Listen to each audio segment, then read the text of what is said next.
G'day there guys, was really hoping that the going to school with no pants nightmares would stop when I stopped going to school, but here we are. It's Markee and welcome back to another episode of r/Am I the A-hole. If you love any posts in particular today, please do tell me about them down in the comments below. Smash that like button, sit back, relax and enjoy the show. Thank you. Posted by user Niece and Flower Girl. Titled, Am I the a-hole for choosing my niece over my fiance's little sister to be Flower Girl? Our intended wedding date is July 2021, should everything go accordingly. The main tiff between the fiancé and I at the moment is the bridal party. Well, the Flower Girl. He is 29, but has a much younger biological sister who is 8. Because of the difference, their relationship is more uncle and niece than brother and sister. I have a niece from my older sister, who is 9, but I'm a big sister to her. Getting engaged, I knew right away my niece was going to be my Flower Girl. Whenever my fiancé and I dropped by his parents, his little sister asks if she can be Flower Girl. It's a little awkward, as I'm not close to her. Again, my fiancé isn't close to her. I joke that she's going to need to fight my niece over that. In August, we had a get-together with both his and my family to announce the bridal party. His little sister was there and was super excited and announced to everyone that she was going to be the Flower Girl. Again, I choose my niece. To make things a little more awkward, his little brother, 11 male, is the ring bearer. His sister obviously looked hurt after. Since then, my fiancé has received messages from both his mum and dad asking if we could find a spot for her in the wedding because she's feeling left out and her brother doesn't love her. He was comfortable with just my niece being Flower Girl, but now his opinion is turning because he's getting so frustrated with the messages. He's now saying that we can have 2 Flower Girls, but I don't want that in my wedding.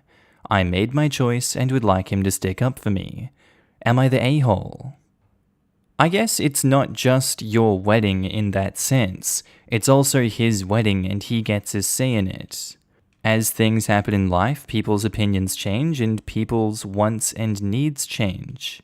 He now wants his sister to be a second Flower Girl in the wedding, and you're not accepting that in the process? You're not really giving a reason why you don't want her to be a Flower Girl? You are more than welcome to not have her be a Flower Girl in this wedding, but you do that knowing you're actively hurting the feelings of your family and of her who has been trying to get a position in the bridal party for all this time. And again, it is your wedding, you can do whatever you want, but you know you're actively hurting someone in the choice of not including her in the bridal party when she's just as much family as the niece that you're bringing in as Flower Girl. So for that reason, you are the a-hole if you go through with it, and yeah, you would be the a-hole. Who the hell objects to a second adorable child also scattering flower petals everywhere for all of 30 seconds? This is your fiancé's sister. People make accommodations depending on their family makeup all the damn time. I've seen weddings with 4 Flower Girls before. It means next to nothing to you, but it means the world to a young child. Grow the hell up. You're the a-hole? Based on the state of my inbox, it sounds like 2+ Flower Girls is actually the norm. Thanks everyone for your replies.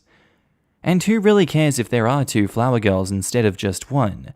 They are the same age, they can have matching dresses, it'll look cute, people will appreciate it, and OP will keep the peace with her new family. Remember that you are not just marrying your fiancé, you are marrying into a new family.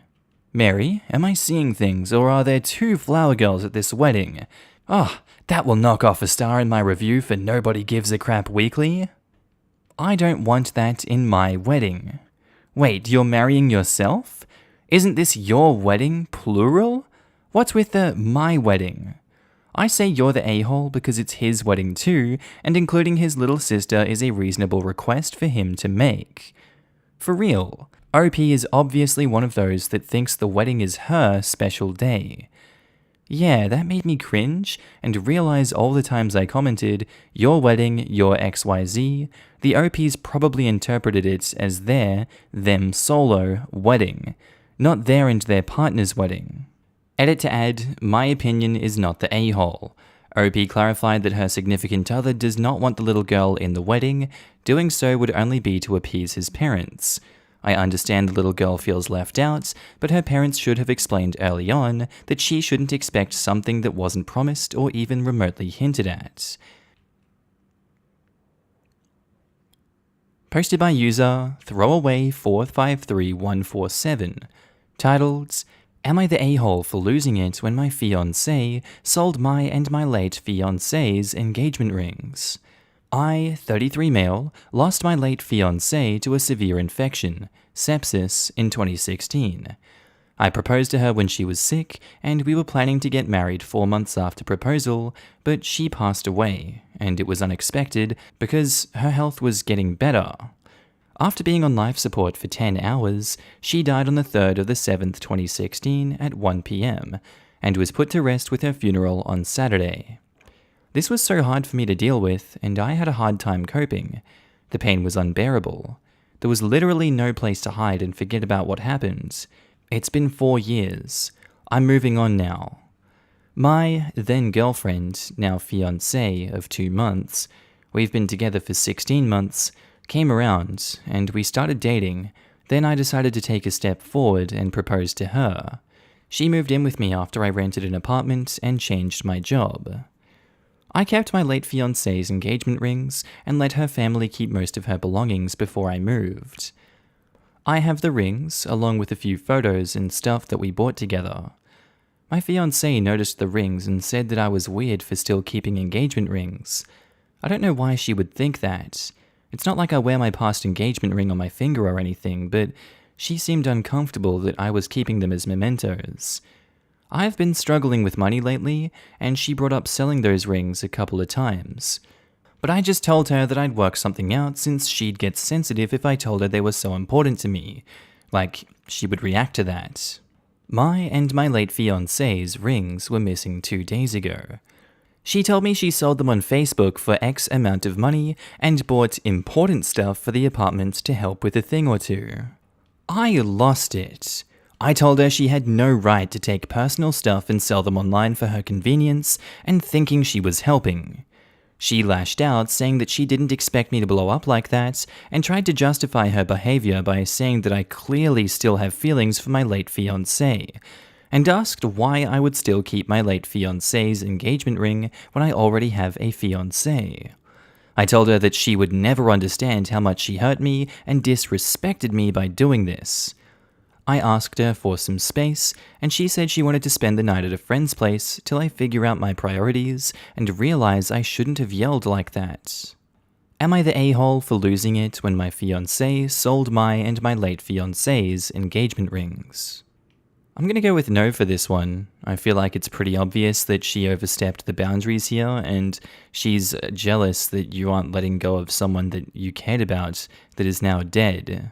She's done something that's pretty despicable, and I feel like that's enough of a red flag to be like, I want you out of my life. You clearly don't respect me enough as a partner. I don't think that we should continue this relationship.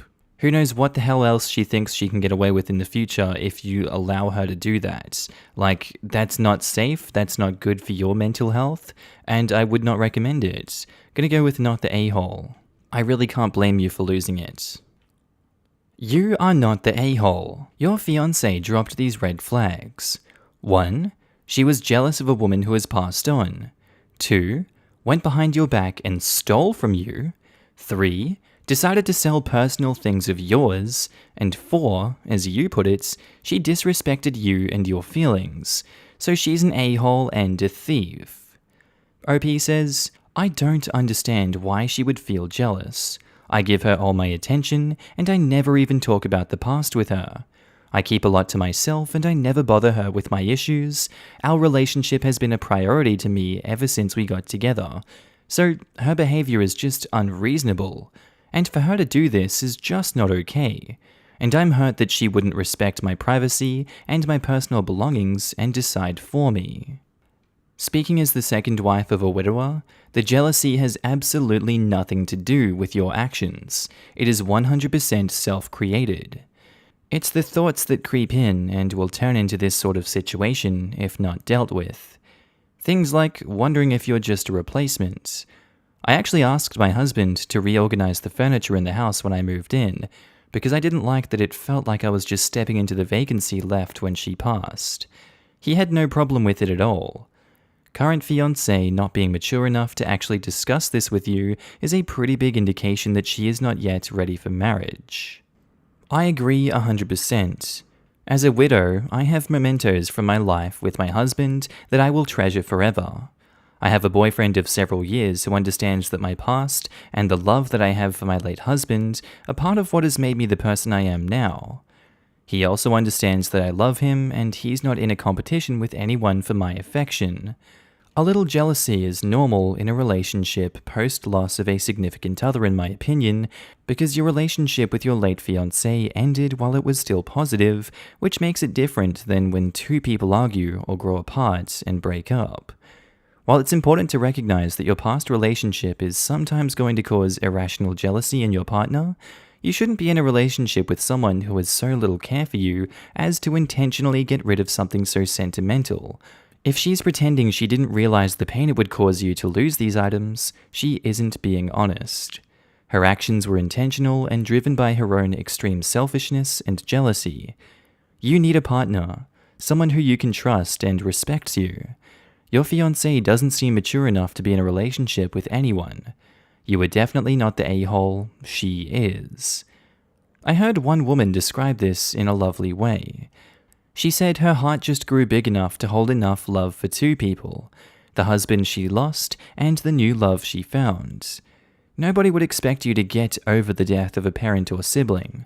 I don't see how the death of a life partner is any different. Posted by user ThrowRA Romcom, titled, "Am I the a-hole for reverting client's website back to an inoperable state after being asked to fix it and not getting paid for it?" Some backstory.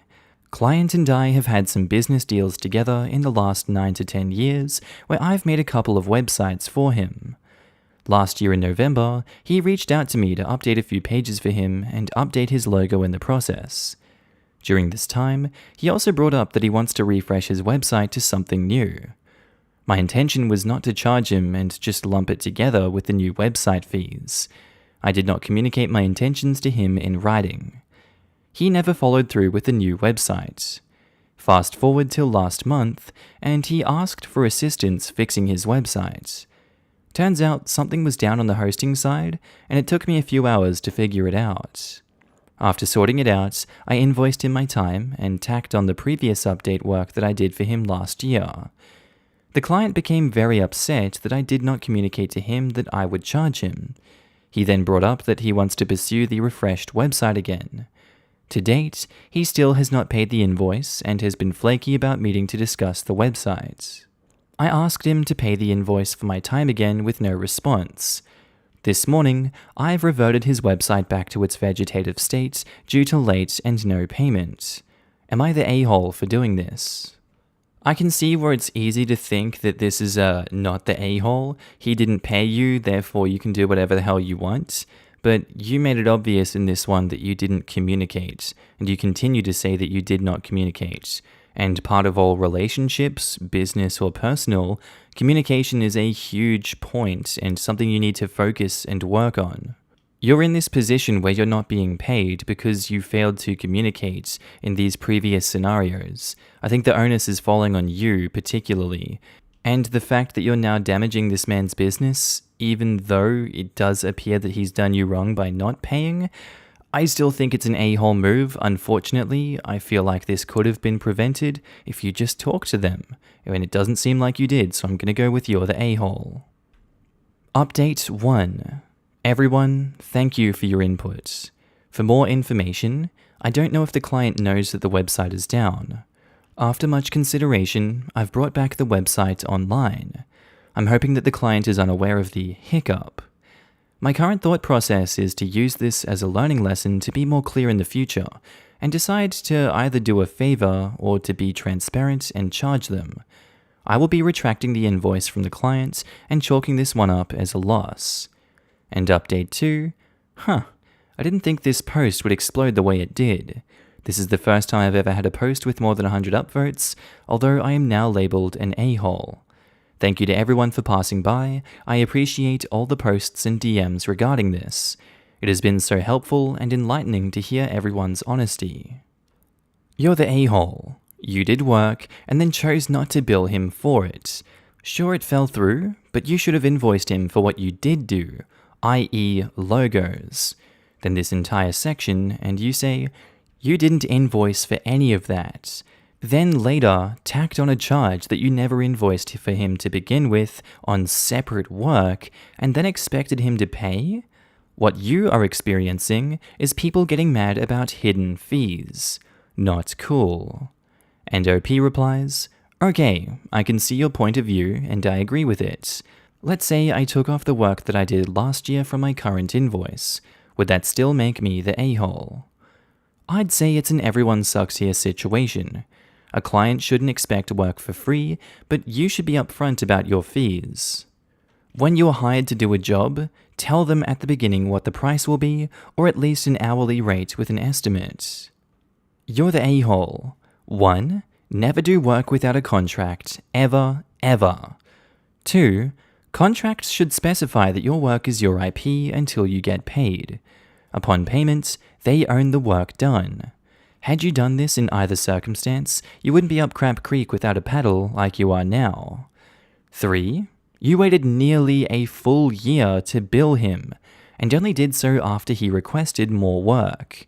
Then, without even talking about it, you just tacked on the old charges to the new bill. And 4. You failed to provide a quote for the work that you were going to do. At this point, I'd fix his website, dump the invoice, and walk away from this client. You've destroyed any future potential relationship and might have a lawsuit on your hands for disabling his website. Imagine if you took your car to a mechanic and asked for an oil change, and you also wanted to get a new set of brakes and rotors and spark plugs in the near future. They do the oil change, thinking they'll waive that since you'll be back for some extra work they'll get paid on. You bring your car in a year later, ask them to troubleshoot a problem with your electrical. They do it and charge you for the repair and last year's oil change. You balk at paying for an oil change from a year ago and refuse to pay anything. They put your car on cinder blocks. That mechanic would be an a-hole and likely have broken several laws in the process. Be thankful the IT industry isn't that regulated yet, but if more a-holes like you do crap like this, it will be. Posted by user Throwaway Yag, titled, Am I the a-hole for making my son give up the signifiers of wealth at school, designer clothes and sneakers, being driven in nice cars, because he was making fun of kids for being less wealthy than us? I am a mother to a teenage boy. The father is hardly in the picture. He pays child support, and that's about it. He is very absent otherwise. Another relevant thing, I'm pretty well off. I work in tech. My son's father is extremely wealthy, and the court order for child support is enough to pay for the best for my son. He goes to a fairly competitive private school, is in a lot of extracurriculars that cost a decent bit, etc. I found out from school administration just this month that my son had been bullying several students for being less wealthy, for being dropped off at school in a budget sedan, for having name-brand clothes that are not expensive as other name brands. I was appalled by his behavior. I had a talk with him about how this was wrong, and also about how it's not something that he should have any personal pride in. He has no job, no savings, no investments, no wealth of his own. By totally random chance, he happened to be born into good circumstances, and that's it. The school admin and I arranged an apology between him and all the kids he was bullying. I also decided that this year, we are thrift shopping for clothes. No more brand name sneakers or clothes. And rather than driving him to school and activities in the Porsche or Jaguar, I'm driving him everywhere in my '92 Jeep that was one of my first cars that I mostly keep around for nostalgia and off-roading. It's really beaten up. I've rolled it, taken off the doors, tried to fix the paint with rattle cans at one point, lol. Young and dumb at that point. And for any activities he joins, he can borrow club equipment instead of getting his own board. He was really upset about it all, especially being driven to school and activities in the Jeep. He said that it was causing problems with his friends. He was looking bad at school, his friends' parents didn't want their kids getting in such an old vehicle with no doors. He also said that it was embarrassing him for me to pretend he's poor. His dad, who overall has been very absent, got upset with me because apparently word had gotten around his circles that his son was being driven around town in a junker, and that I was making him use club gear for sports instead of his own. And that was not a fair punishment because impressions matter, and it will affect him for the rest of his life. Am I the a-hole for having this approach to parenting my son who was bullying kids for being poor? I don't buy him new designer things or drive him places in luxury cars anymore. We shop at thrift stores, and if I'm taking him to school, I drive a car from '92. I think this is a good approach to giving the son some perspective of what it's like to be less well off. Yes, he's in a situation where both his parents really are providing really good financial supports, but those things can change in an instant, and they do all the time. I feel like this is a good dose of reality. He really needs to stop what he was doing there. It's really not okay to bully, and especially in the way that he was doing. That's definitely not something you can control at all. I don't think OP should be listening to the father at all, and if all the parents want to drive their kids around in luxury cars and buy them name brand stuff, that's cool, but you're the parent in this situation. It's really not doing him any actual harm, it's just giving him a dose of reality. Gonna go with not the a-hole. Not the a-hole. 1. You were teaching him a valuable lesson for the rest of his life, and 2. It's never okay to make fun of someone based on their family's level of income. In summary, this is a great punishment that might help him see things from other people's point of view. This 1,000 times. Also, thank you. I wish there were more parents like you. You could bring it up one step to the Target boutique where I used to buy my own cheap clothes in high school. But how about buying second-hand equipment for club sports rather than using the club stuff? Club stuff is there if you can't afford to buy. If some kid in my school had been punished like this, I wouldn't have been able to get a helmet or stick for a hockey equivalent. Don't punish the poor kids too, OP. And OP says, I donated his own gear, all with duplicates, to the club, so for each sport, say fencing, the club has like 3 more weapons, 2 more full outfits, etc. There just is now the experience of having to wear gear other people have shared, have to be seen not showing up with your own top-of-the-line kit, etc. I also chatted with the coaches, and currently in his sports, all the kids who participate bring their own stuff. The loaner equipment usually goes out to kids who are trying out the sports and deciding if they like it.